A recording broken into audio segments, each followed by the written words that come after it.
जय श्री राम। जहाँ बुद्धि नहीं भक्ति जीतती है। जहाँ बुद्धि नहीं वहीं भक्ति जीतती है।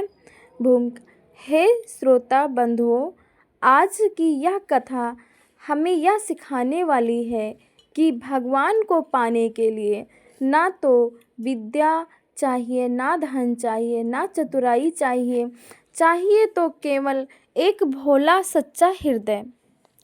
भगवान श्री राम स्वयं कहते हैं, मैं भक्त के भाव का भूखा हूँ, उसकी बुद्धि का नहीं। आज की यह कथा एक ऐसी भोले भाले व्यक्ति की है जिसे ना शास्त्रों का ज्ञान था, न समाज की चालाकी आती थी, पर उसके हृदय में श्री राम के प्रति ऐसा प्रेम था कि स्वयं भगवान को धरती पर आना पड़ा। बहुत समय पहले की बात है। सूर्य नदी के किनारे एक छोटा सा गांव था, रामपुर। उस गांव में ना बड़े महल थे, ना ऊंचे विद्वान, बस सीधी सादी जिंदगी थी। उसी गांव में रहता था एक भोला भाला व्यक्ति। नाम था माधव। माधव अनपढ़ था, गरीब था, सीधा साधा था। लोग उसे अक्सर मूर्ख समझते थे। गांव के बच्चे उसे चिढ़ाते, कुछ लोग हंसते, पर माधव बुरा नहीं मानता था, क्योंकि माधव के जीवन में एक ही नाम था, राम। राम बैठकर बस नाम जपता था, राम राम राम राम राम राम। माधव सुबह उठते ही सूर्य नदी में स्नान करता और दोनों हाथ जोड़कर कहता, हे राम, आज भी मुझे अपना बना कर रखना। उसके पास ना माल थी, ना जप तप का ज्ञान। बस वह दिन भर जो भी काम करता, मन ही मन कहता रहता, राम राम राम राम राम राम। ऐसे कहता रहता था, काम करता रहता था। वह खेतों में काम करता था, लकड़ियाँ काटता, लोगों की मदद करता, जो मिलता उसमें संतोष रखता। राम मंदिर और माधव गांव में एक छोटा सा श्री राम का मंदिर था। माधव रोज वहां जाता। वह ना घंटी ठीक से बजा पाता, ना मंत्र बोल पाता, बस मूर्ति के सामने बैठकर बालक की तरह बातें करता। राम जी, आज खाना थोड़ा कम मिला, पर ठीक है, आप साथ हो तो सब ठीक ही है। लोग उसे देखकर हंसते, अरे भगवान से ऐसे बातें करता है जैसे कोई दोस्त हो। पर माधव नहीं जानता था कि भगवान को यही भाव सबसे प्रिय है। उसी गांव में एक बड़े विद्वान पंडित रहते थे। शास्त्रों का अपार ज्ञान था उनको। एक दिन उन्होंने माधव को मूर्ति के बातें करते देखा। पंडित जी बोले, अरे मूर्ख, भगवान से ऐसे बात नहीं करते। मंत्र विधि शास्त्र जानते हो तू?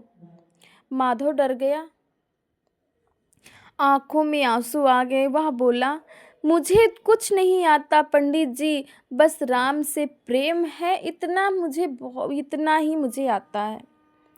माधव चुपचाप मंदिर से बाहर चला गया। उस दिन माधव बहुत रोया। नदी किनारे बैठकर बोला, राम जी, अगर मैं गलत हूँ तो मुझे माफ़ कर देना।